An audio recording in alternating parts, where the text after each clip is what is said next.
하나님 말씀 보겠습니다. 오늘 하나님께서 우리에게 주시는 말씀 신약성경 고린도전서 15장 31절 한 절 말씀입니다.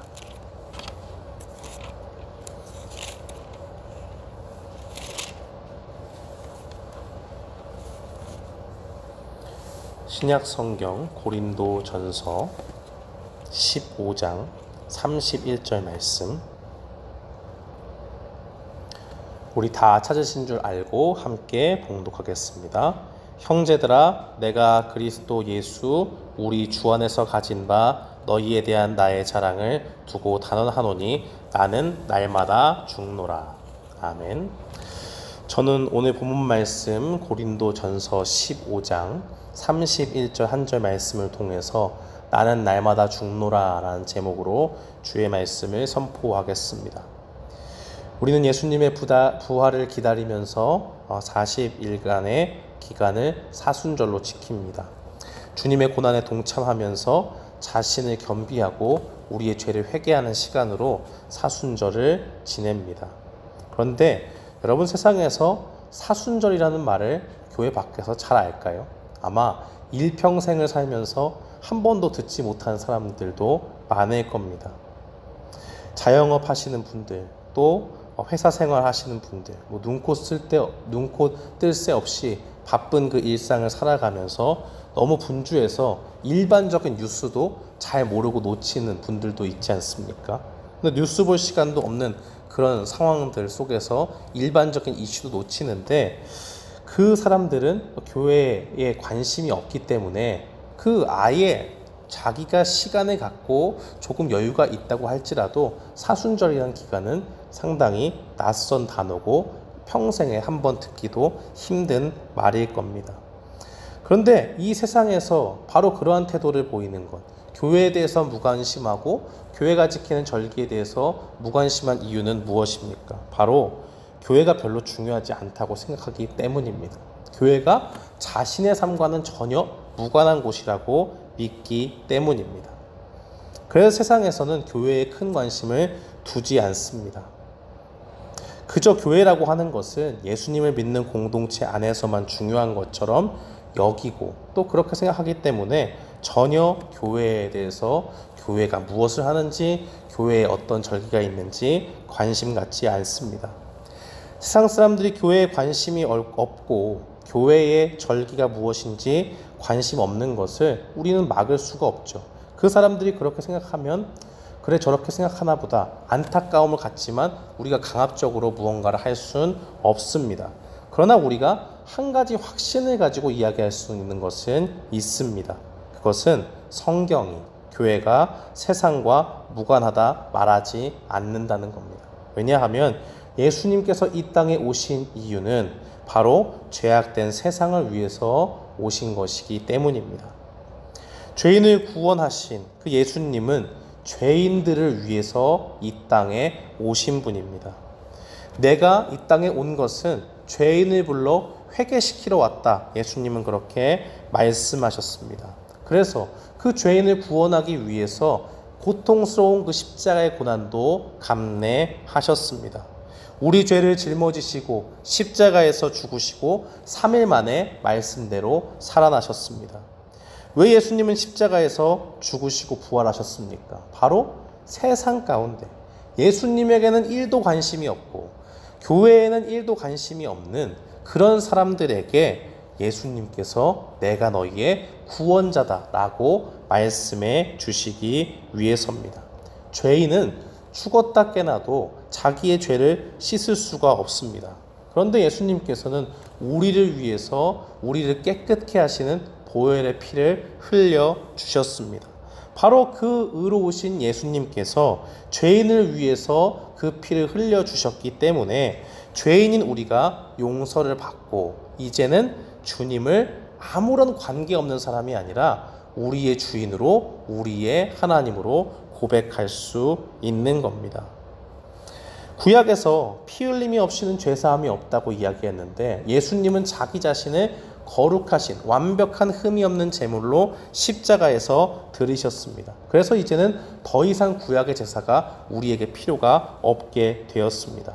그래서 이제는 예수님이 오신 이후에는 아주 쉽게 되었죠. 무엇이 쉽습니까? 하나님을 믿고 예수님을 믿는 그 믿음 가운데 있으면 우리에게 다른 어려운 조항이 붙는 것이 아니라 그 예수님을 믿는 믿음 가운데 구원의 길이 열리게 된 것입니다. 주님의 보혈의 은혜가 바로 예수 그리스도를 믿는 그 모든 사람에게 적용되기 때문입니다. 우리는 세상은 관심도 없고 무지한 그런 구원의 비밀을 소유한 사람들이 되었습니다. 우리는 누구입니까? 우리의 영혼이 천국으로 들어갈 것을 아는 비밀을 가진 사람들입니다. 사람들은 무엇을 비밀이라고 이야기합니까? 진리예요? 사실이에요? 그런데 그것을 아는 사람이 많지 않을 때 그것을 비밀이라 말합니다. 이 진귀한 비밀이 세상의 지혜로 알 수 없는 비밀이 바로 우리에게 주어지게 되었다는 겁니다. 그렇기 때문에 이 구원의 비밀을 아는 우리들은 이 세상에서 무엇을 하며 또 어떻게 믿음 생활을 해야 됩니까? 우리는 그것에 주목해서 오늘 말씀을 바라봐야 됩니다. 첫 번째로 구원의 비밀, 세상은 무관심하고 관심도 없는 알지도 못하는 이 구원의 비밀을 소유한 우리는 무엇을 믿으며 살아가야 되느냐? 첫 번째로 기억해야 될 것은 우리가 부활을 역사적인 사실로 믿어야 한다는 겁니다. 오늘 읽은 이 말씀은 고린도전서 15장의 말씀이죠.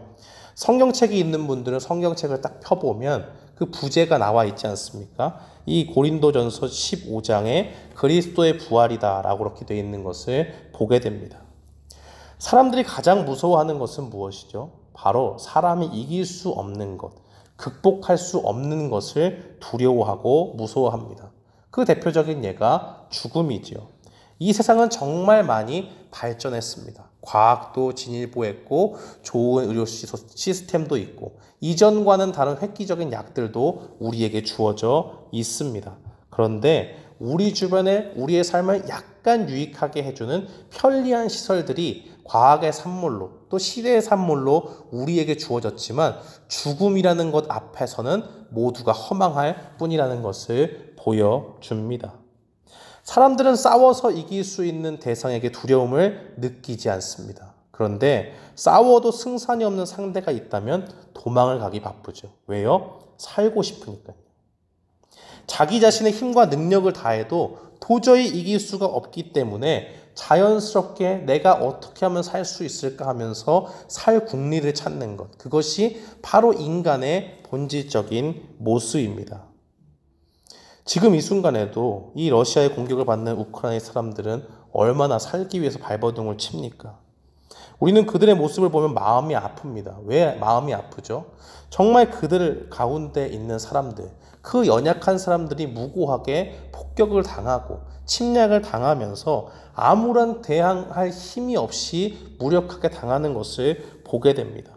그들은 그 가운데 무엇을 택합니까? 죽음의 그 위험을 피하기 위해서 이 군인들은 그렇다고 쳐도 이 민간인들은 총도 없고 무기도 없는 그런 사람들은 자기의 살 길을 위해서 험난한 피난길을 가게 됩니다. 그것이 아니고는 살 수 있는 길이 없기 때문입니다. 이것처럼 바로 인간에게 가장 무서운 것은 죽음이라는 두려움입니다. 사람이 가장 두려워하는 것, 그것은 죽음이라 말할 수 있습니다. 그런데 이 인간적인 본능을 거쳐서 사도 바울은 오늘 말씀에 무엇을 증거합니까? 나는 날마다 죽는다 라고 그렇게 말하고 있습니다. 그는 모든 위협을 무릅쓰고 주의 복음을 전하고 있습니다.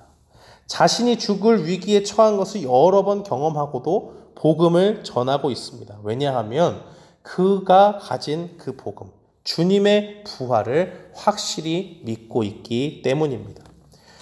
바울이 전했던 복음은 어떤 복음입니까? 예수님이 우리를 위해서 죽었다가 다시 살아나셨다는 복음입니다. 고린도전서 15장 1절 말씀에 보면 바울은 이렇게 증거합니다. 형제들아 내가 너희에게 전한 복음을 너희에게 알게 하노니 라고 하면서 2절 말씀에 내가 전한 그 말을 굳게 지키고 헛되이 믿지 아니하면 그로 말미암아 구원을 받는다 라고 그렇게 증거하고 있습니다. 그리고 3절과 4절 말씀에 보면 이것에서 설명하는데 이는 성경대로 그리스도께서 우리 죄를 위하여 죽으시고 장사 지낸 바 되셨다가 성경대로 사흘 만에 다시 살아나신 것이다 라고 그렇게 말하고 있죠. 부활하신 예수님께서는 사람들이 지어낸 이야기를 통해서가 아니라 바로 성경에 오랫동안 증거된 그 예언의 말씀 그대로 다시 살아나셨습니다. 죽음을 피하고 이길 수 없는 것으로 여기는 세상 사람들은 도저히 납득할 수 없는 그 부활을 말하고 있는 겁니다. 예수님은 우리에게 말씀하십니다. 예수께서 대답하시되 가라사대 악하고 음란한 세대가 표적을 구하나 선지자 요나의 표적밖에는 보일 것이 없느니라. 요나가 밤낮 사흘을 큰 물고기 뱃속에 있었던 것 같이 인자도 밤낮 사흘을 땅속에 있으리라. 요나는 하나님의 선지자였죠. 그렇지만 하나님의 뜻에 순종하지 않다가 물에 빠지게 됩니다. 성경은 큰 물고기가 그를 삼켰다라고 이야기하고 3일3야 옛날 성경에 그렇게 돼 있고 우리가 보는 개역개정 성경에는 밤낮 3일을 물고기 뱃속에 있었다라고 그렇게 이야기합니다. 이것은 무엇을 증거하죠? 예수님께서 십자가의 고난을 당하시고 그 무덤 가운데 죽음의 시간을 3일 동안 보낼 것을 말씀하시는 겁니다. 마가복음 10장에서 예수님은 자기가 살아계실 때 자신의 미래에 대해서 이렇게 이야기합니다. 보라, 우리가 예루살렘에 올라가노니 인자가 대제사장들과 서기관들에게 넘기움에 저희가 죽이기로 결안하고 이방인들에게 넘겨주겠고 그들은 능욕하며 침뱉으며 채찍질하고 죽일 것이니 저는 3일 만에 살아나리라 하시니라. 예수님은 자신을 가리켜서 사용하는 독특한 표현, 인자라는 말로 자신을 설명하고 있습니다. 그리고 이 말씀은 그 예수님 자신이 죽었다가 살아날 것임을 예언하고 있습니다. 이것이 사실인 것을 우리가 어떻게 알 수 있습니까? 복음서의 내용 그대로 그것이 바로 이루어졌기 때문입니다. 또 한 가지 우리가 기억해야 할 것은 또 한 가지 이것이 사실이라고 알 수 있는 것은 바울의 말에 의하면 이것이 풍문이 아닌 이유를 4절에서 바울은 설명합니다. 4절 이하의 말씀을 보면 장사 지낸 바 되셨다가 완전히 죽었다는 거죠. 장례는 누구한테 하는 겁니까? 완전히 죽은 사람을 대상으로 하는 거지 위독할 때 하지 않아요. 절대 그렇게 하지 않잖아요. 그러니까 완전히 죽고 숨이 끊어지고 누가 봐도 이 사람은 확실히 호흡이 끊어졌다. 더 이상 살 수 있는 가망이 없다 정도가 아니라 완전히 숨이 끊어졌기 때문에 죽은 사람이다라고 판명이 나야 장사 지내잖아요. 장사 지낸 바 되셨다가 성경대로 사흘 만에 다시 살아나셨다라고 바울은 이야기하고 5절에 보니까 게바에게 나타났다. 베드로에게 나타났다 말합니다. 또 그 후에 12제자에게 나타났고 6절 말씀해 보니까 500의 형제들에게 나타났습니다. 그 이후에 또 500의 형제들에게 그냥 개별적으로 나타난 것도 아니고 일시적으로 나타났다고 그래요. 그러니까 증인들이 굉장히 많은 거죠. 그리고 그 중에는 산 사람도 있고 이제 더 이상 이 땅 가운데 죽어서 없어진 사람도 있다. 그러나 확실한 것은 500의 형제들에게 분명히 보여진 바 되었다라고 이야기합니다. 7절 이하의 말씀에는 야고보와 자신을 포함한 사도들에게도 분명히 보이셨다라고 말씀하는 겁니다. 바울은 자신이 직접 부활을 목격한 증인이요. 이것은 그렇기 때문에 역사적인 사실이다. 실제로 일어난 일이다. 풍문이 아니다라는 것을 증거합니다. 사랑하는 성도 여러분, 죽음을 이기는 것은 불가능한 일입니다. 그러나 사람에게는 불가능한 것이 있어도 하나님에게는 불가능한 일이 없습니다. 이 모든 일이 우리 주 예수 그리스도께서 이루신 일이고 그 가운데 실제로 일어난 일입니다. 이것은 예언된 일이요 성취된 하나님의 말씀이요 그것이 우리 앞에 사실로서 증거되고 있습니다. 그러므로 우리는 우리 주님이 부활하신 이 부활을 역사적인 사실로 믿는 믿음이 필요합니다. 두 번째로 우리에게 필요한 믿음은 무엇입니까? 부활을 역사적인 사실로 믿었다면 그것이 우리와 관련되어 있는 일이라는 것을 분명히 믿어야 됩니다. 예수님은 왜 부활하셨습니까? 말씀해 보면 잠자는 자들의 첫 열매가 되셔서 우리에게 부활의 은혜를, 또한 우리에게 자신뿐만이 아니라 우리에게 누리게 하시기 위함이다라고 그렇게 증거합니다. 사람은 왜 죽게 되었죠? 원래는 죽음을 경험하지 않기로 되어 있었어요. 그러나 첫 번째 만들어진 인류였던 아담이 죄 가운데 넘어졌습니다. 그가 타락했고 이 죄로 인해서 인간이 죽게 되는 그 죽음의 저주가 우리에게 임하게 되었습니다. 창세기 3장의 선악과 사건으로 인해서 타락한 인류는 한 명도 빠짐없이 죄의 저주 가운데 들어가게 되었습니다. 그러니까 아담은 하나님의 은혜를 많이 받았지만 죄 가운데 결국 실패한 인류로 남게 됩니다. 그러나 사도는 우리에게 무엇을 증거합니까? 고린도전서 15장 22절은 증거하기를 아담 안에서 모든 사람이 죽은 것 같이 그리스도 안에서 모든 사람이 삶을 얻으리라 라고 그렇게 증거하고 있습니다. 아담은 실패했어요. 그러나 예수님은 그 실패를 딛고 성공으로 우리를 이끄십니다. 죄로 인해서 죽을 수밖에 없던 우리가 죄 가운데 죽음 가운데 머물러 있는 것 아니라 예수님처럼 부활할 수 있도록 그 은혜를 우리에게 주셨다는 것을 말씀합니다. 예수님을 믿기만 하면 부활에 참여할 수 있도록 우리에게 영원한 생명을 주신다 말씀합니다. 그렇기 때문에 우리에게 부활을 믿는 믿음은 중요합니다. 그저 예수님이 살아나신 것은 뭐 예수님의 일이니까 그거 그대로 놔두고 우리의 삶은 또 우리 삶 따로 있다 이렇게 이야기해서는 안 된다 말하는 겁니다. 세상 사람들이 바로 이렇게 생각하고 있는 거예요. 그들은 주님의 부활을 자신의 삶과 전혀 결부시키지 않습니다. 첫 번째 역사적인 사실로 믿지도 않습니다. 어떻게 사람이 죽음 가운데 살아나느냐 비아냥거리고 그걸 믿는다고 하면 우리는 믿음이라고 하지만 그 사람들은 맹목이라고 이야기합니다. 맹신이라고 얘기해요. 맹목적으로 믿는 거라고 말합니다. 그러나 성경의 말씀은 진리의 말씀이요. 진리의 말씀은 우리에게 역사적인 사실로 그 부활을 말하고 있습니다. 뿐만 아니라 그 부활이 우리와 동떨어진 것 아니라 그 부활의 열매 되신 예수님, 첫 열매 되신 예수님 때문에 그분을 믿는 모든 사람에게 그 부활의 영광스러운 은혜가 우리에게 주어진다 말씀합니다. 그렇기 때문에 우리는 주님 앞에 부활의 역사적인 사실과 우리의 신앙으로 고백해야 됩니다. 그렇다면 이 부활을 믿는 사람에게는 어떠한 일이 일어납니까? 첫 번째로 기억해야 될 것은 바울과 같이 죽음을 두려워하지 않는 믿음 가운데 살게 됩니다. 바울은 어떤 믿음을 가지고 살고 있습니까? 죽을 각오를 하고 이 부활의 복음을 전하고 있습니다.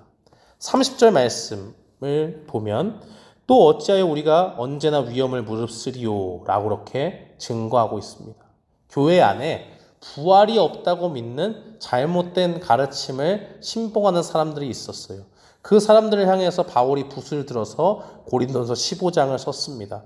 너희가 어떻게 부활이 없다라고 믿는 사람이 너희 중에 있을 수 있느냐라고 쭉 이야기하면서 그 중에 하나를 찝어서 얘기한 것이 또 어찌하여 우리가 언제나 위험을 무릅쓰리요 라고 그렇게 말하고 있습니다.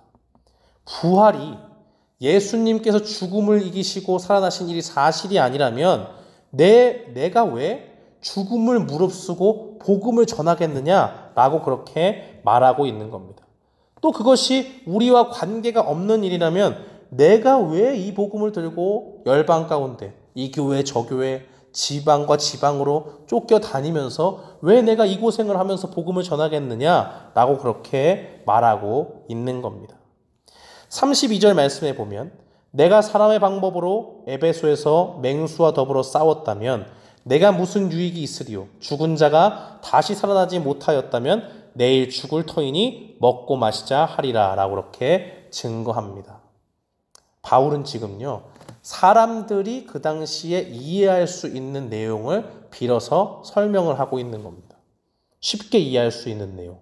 에베소에 가면은 무엇이 있습니까? 지금도 아주 큰 원형 경기장이 있어요. 극장이죠. 거기에서 사람들은 무엇을 했습니까? 뭐 여러 가지 할 수 있지만 검투사들이 칼을 들고 그곳에서 생명을 다투면서 맹수와 싸워야 됐습니다. 검투사의 삶은 어때요? 검을 들고 적과 싸우는 사람들이잖아요. 맹수와 싸우는 오락을 위해서 그렇게 하는 사람들인데 그 사람들의 삶은 어떻습니까? 늘 불안하죠. 언제 죽을지 모르는 불안감에 휩싸여 있는 삶입니다. 그래서 그들은 하루살이 인생처럼 살아가는 거예요. 언제 죽을지 모르니까 오늘은 이겼어도 내일은 맹수에게 내가 당할 수 있으니까 오늘 먹고 마시며 즐기자라고 하면서 살았다는 겁니다. 반대로 바울은요, 바로 이런 검투사의 삶에 빗대어서 자신의 삶을 증거하고 있습니다. 나는 부활의 복음을 전하는 현장에서 날마다 죽는다 라고 그렇게 말합니다. 언제나 핍박을 받기 때문에 그 핍박이 거세지면 나도 죽음을 당할 수 있지만은 그것이 곧 나의 삶이다라고 말하고 있는 겁니다. 그가 복음을 전하는 곳에는 환대가 없어요. 핍박이 있고 박해가 있고 돌로 치는 그러한 고난이 있고 40에 하나 감한매를 계속적으로 맞는 그러한 위기가 있습니다. 배를 타도 파손을 하고 뭐 하나 쉽게 넘어가는 일이 없어요. 어디 가나 유대인들이 쫓아오면서 그를 반대하고 그 성을 소요가 있게 이 요동치게 사람들을 모아서 혼란스럽게 만드는 일들이 계속적으로 있습니다. 그의 생명이라고 하는 것은 정말로 무가치한 것처럼 아주 쉽게 떨어져 버리는 낙엽처럼 그렇게 여겨졌습니다.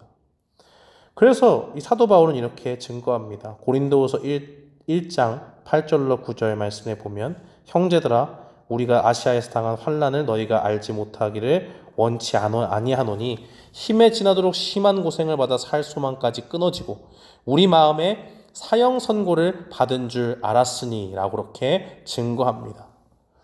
복음을 전하는 과정에서 바울의 삶이라고 하는 것은 영광이 보이지 않는 삶이에요. 계속 핍박당하고 고난당하는 그러한 고단한 삶입니다. 단순한 육체적인 고통이 아니라 생명의 위협이 들이닥치는 그러한 위험이었습니다. 그래서 그 모든 환난 속에서 바울은 고백하기를 그 가운데 살 소망까지 끊어지고 마음에 사형 선고를 받은 줄 알았다라고 그렇게 고백을 하고 있습니다. 그럼에도 불구하고 바울은 오늘 말씀에서 무엇을 말씀합니까? 자신은 날마다 죽는다. 우리와 똑같은 사람인데 하나밖에 없는 생명을 가졌으면서 어떻게 그 위협 속에서 끊임없이 죽음을 맞닥뜨리면서 복음을 전한다고 말합니까? 단언한다 라고 이야기하면서 확신을 가지고 이야기합니다. 바울의 말은 무엇이죠? 그가 신비한 능력을 입어서 내가 죽고 부활하고 죽고 부활하고 이런 게 아니라요. 우리와 똑같이 단 한 번의 목숨밖에 없음에도 불구하고 모든 사람을 구원하기 원하시는 하나님의 심정으로 내가 죽음 가운데 담대히 나아갈 수 있다라고 말하는 겁니다. 자신을 핍박하는 사람들의 핍박은 여전해요. 그것은 돌이킬 수가 없습니다. 내가 그 지역에 처음에 가서 복음을 전할 때 그 지역의 사람들이 어떻게 반응할지 알 수가 없어요. 그들이 환대를 하고 정말 하나님의 말씀이 맞나 상고하면서 말씀을 들여다보는 사람만 있을지 아니면 그 가운데 불길같이 거세게 그 복음에 반대하는 사람이 있을지 알 길이 없습니다. 그러나 경험적으로 보면 갈 때 두 가지가 공존하든지 환대받기보다는 늘 핍박이 있어요. 그럼에도 불구하고 그가 심지어 그 죽음의 위기 가운데서도 계속 그 가운데 나아가는 것은 주님의 마음을 그가 가졌기 때문입니다. 다시 그들을 돌이켜서 하나님을 알지 못하는 하나님과 무관하다고 하고 세상과 무관하다고 얘기하고 교회와 나는 상관이 없다고 이야기하는 사람들에게 주의 복음을 전해서 그들도 나와 같이 부활의 영광을 누리는 사람으로 이끌어 드리기 위해서 주의 복음을 전하는 사람이다 라고 그렇게 바울은 이야기하는 겁니다. 자신이 검투사처럼 장렬히 죽는다고 해도 복음이 전해지면 그들도 생명을 얻습니다. 그렇기 때문에 바울은 죽음의 위협 속에서도 끊임없이 주님을 믿고 함께 부활의 영광을 누릴 사람이 그곳에 있겠다 하는 기대를 가지고 주님 앞에 그 일들을 감당하는 겁니다. 무엇보다도 그에게 이것이 가장 중요한 일이었기 때문에 죽음의 위기 가운데 놓여도 끊임없이 그는 복음을 전했습니다. 하나님은 바로 이 일에 바울을 부르셨고 부활의 확신을 가지고 있는 바울에게 부활에 대한 믿음을 주셨기 때문에 죽음이 있어도 담대히 주의 복음을 전할 수 있는 주님의 백성이 된 줄 믿습니다. 사람에게는 누구나 두려워하는 죽음의 순간이 어김없이 찾아옵니다.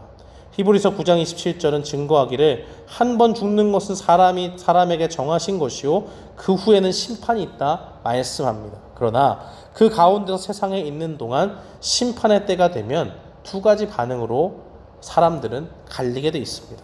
요한복음 5장 29절 말씀에 보면 선한 일을 행한 자는 생명의 부활로 악한 일을 행한 자는 심판의 부활로 나오리라 라고 그렇게 증거합니다. 예수님을 믿는 사람들은 모든 사람들이 두려워하는 그 죽음의 순간에 생명의 부활로 주님 앞에 나아갑니다. 그러나 이 땅 가운데 하나님과 관계없다고 나는 주님을 모른다. 내 삶은 나의 삶이다. 라고 고백하는 사람들은 그 가운데서 심판의 부활로 나아가게 됩니다. 사랑하는 성도 여러분, 우리는 두려움을 이길 힘이 없습니다. 그러나 우리에게는 그런 힘이 없지만 우리에게 부활을 믿는 믿음을 주신 그 하나님께서는 우리의 두려움을 이길 수 있는 힘과 능력을 주실 줄 믿습니다. 우리에게는 약속된 생명의 부활이 있고 그것을 믿는 자에게는 이 땅의 죽음도 두려움으로 다가오지 않습니다. 그러므로 우리는 죽음을 두려워하지 말고 우리에게 믿음 가운데 주어주신 그 생명의 영원한 부활을 믿으며 두려움 없이 이 세상을 살아가는 우리 모두가 되기를 주님의 이름으로 축원합니다. 두 번째로 우리가 기억해야 될 것은 부활을 믿는 사람들은 이 세상의 삶에 연연하지 않습니다. 삶에 연연하지 않는다는 것은 세상을 막 산다는 이야기가 아닙니다. 그것은 세상이 추구하는 그 죄와 멀어져서 산다는 겁니다. 고린도전서 15장 19절은 증거하기를 만일 그리스도 안에서 우리가 바라는 것이 다만 이 세상의 삶뿐이면 모든 사람 가운데 우리가 더욱 불쌍한 자이리라 라고 그렇게 증거하고 있습니다. 바울이 이렇게 말한 것은 무슨 이유 때문입니까? 우리가 아무리 육신을 잘 관리한다고 해도 죽음은 피할 수가 없어요. 그런데 영원한 생명을 얻었음에도 그 부활의 영광은 바라보지 못한 채 오히려 그것을 부인하면서 부활은 없어 이렇게 하면서 우리가 살아간다고 하면 이 세상 가운데 모든 소망이 있는 것처럼 살아간다면 그것보다 불행한 사람이 어디 있냐 라고 그렇게 말하고 있는 겁니다. 그것은 참된 그리스도인의 모습이 아닙니다. 바울의 삶의 중심에는 무엇이 있습니까? 이 땅에서 오래 살고 먹고 마시고 즐거워하는 일이 중심이 아닙니다. 우리가 복음을 받고도 부활을 믿으면서 이 세상이 전부인 것처럼 살아가는 것만큼 창피한 것이 없다라고 그렇게 바울은 증거하는 겁니다. 그렇게 말하면서 바울은 무엇이라고 말합니까? 33절과 34절 말씀에 보면 속지 말라. 악한 동무들은 선한 행실을 더럽히나니 깨어 의를 행하고 죄를 짓지 말라. 하나님을 알지 못하는 자가 있기로 내가 너희를 부끄럽게 하기 위하여 말하노라 라고 그렇게 증거합니다. 이 세상에 연연하지 않는 삶, 그것은 세상이 사랑하는 죄를 멀리하는 삶입니다. 마치 부활이 없는 것처럼 쾌락을 쫓아 살아가는 이 세상의 사람들처럼 살아가지 않는 것을 의미합니다. 바울은 참된 성도라면 우리의 삶이 어떤 삶이 되어야 함을 말하고 있습니까?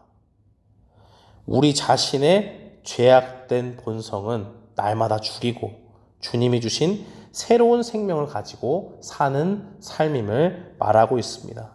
그것이 무엇입니까? 죄와 싸우는 삶입니다. 우리는 어떻게 죄와 싸웁니까? 갈라디아서 5장 17절 말씀은 증거하기를 육체의 소욕은 성령을 거스리고 성령의 소욕은 육체를 거스리나니 이 둘은 서로 대적하므로 너희의 원하는 것을 하지 못하게 하려 함이니라 라고 그렇게 증거합니다. 부활을 믿지 않고 살아가는 사람들은 세상이 전부인 줄로 알고 세상 가운데 죄악을 스스럼없이 행하며 살아갑니다. 그들이 하는 삶의 패턴들은 굉장히 정연하게 정해져 있습니다. 돈을 쫓아 살아가든지 성공을 쫓아 살아가든지 명예를 쫓아 살아가든지 지식이 최고다라고 얘기하면서 지식을 우상으로 만들어 살아가든지 나의 욕심과 뜻을 쫓아서 그것을 붙잡기 위해서 이루기 위해서 세상 가운데 열심을 내고 그 가운데 집중하며 살아갑니다. 그러나 하나님께서는 부활을 믿는 우리에게 부활의 은혜를 우리에게 주신 그 하나님의 은혜를 기억해야 될 우리에게 무엇을 말씀합니까? 너희는 세상에 속한 사람이 아니니 죄와 싸우며 살라 말씀하십니다. 우리에게 요구되는 것은 무엇입니까? 우리의 힘만을 가지고 싸우는 것이 아니에요. 예수님이 하늘로 올라가실 때에 우리에게 보내주신 우리를 도우시는 보혜사 성령님을 우리에게 주셨습니다. 그렇기 때문에 그 성령님의 은혜를 힘입어서 제자들에게 그 능력을 힘입어서 제자들에게 주의 복음을 전하는 일에 진력하라고 예수님께서 말씀하신 것을 보게 됩니다. 제자들은 주님의 말씀을 붙잡고 오실 약속된 성령을 받기까지 기도했고 그 능력을 힘입어서 주님의 사역을 감당했습니다. 그들의 삶이 그렇게 변화된 이유는 무엇입니까? 바로 죄와 싸울 수 있는 힘과 원동력을 성령님께 구했기 때문입니다. 그렇기 때문에 우리는 이 땅을 살아가면서 죄와 싸울 때에 무엇으로 싸워야 됩니까? 우리의 힘과 능력으로 싸우는 것이 아니라 성령님을 의지해서 싸워야 합니다. 육체의 소욕을 거스릴 수 있는 힘은 성령님으로부터 나옵니다. 그렇기 때문에 우리는 무슨 세상에 있는 사람들처럼 참선을 하고 명상을 하고 부단한 자기의 노력을 하고 이런 것에서 우리의 변화를 찾는 것 아니라 우리의 삶이 변하기 위해서는 성령님이 필요하다는 것을 믿고 구해야 되는 줄 믿습니다. 죄와 싸우며 나아가는 길은 굉장히 힘듭니다. 날마다 우리가 죽는 일은 힘들어요. 그러나 그 모든 일을 감당할 수 있게 만드시는 것은 성령님이십니다. 그렇기 때문에 우리는 날마다 죄와 싸우는 이 길에서 우리의 정과 욕심을 십자가에 못 박기 위해서 성령의 충만함을 간구하며 나아가야 될 줄 믿습니다. 사랑하는 성도 여러분, 오늘 이 말씀은 우리에게 주님의 그 부활을 믿는 믿음이 얼마나 중요한지 알려주는 말씀입니다. 부활의 그 신앙을 가지고 우리는 이 땅을 어떻게 살아가야 됩니까?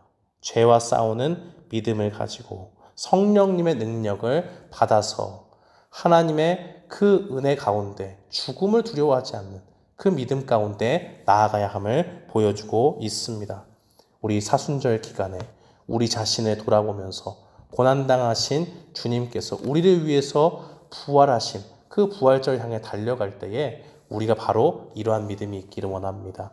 죄와 싸우는 믿음, 부활을 믿는 믿음 가운데 이 세상 가운데 더욱더 주님을 닮아가기를 소망하며 나아가는 우리 모두가 되기를 주님의 이름으로 축원합니다.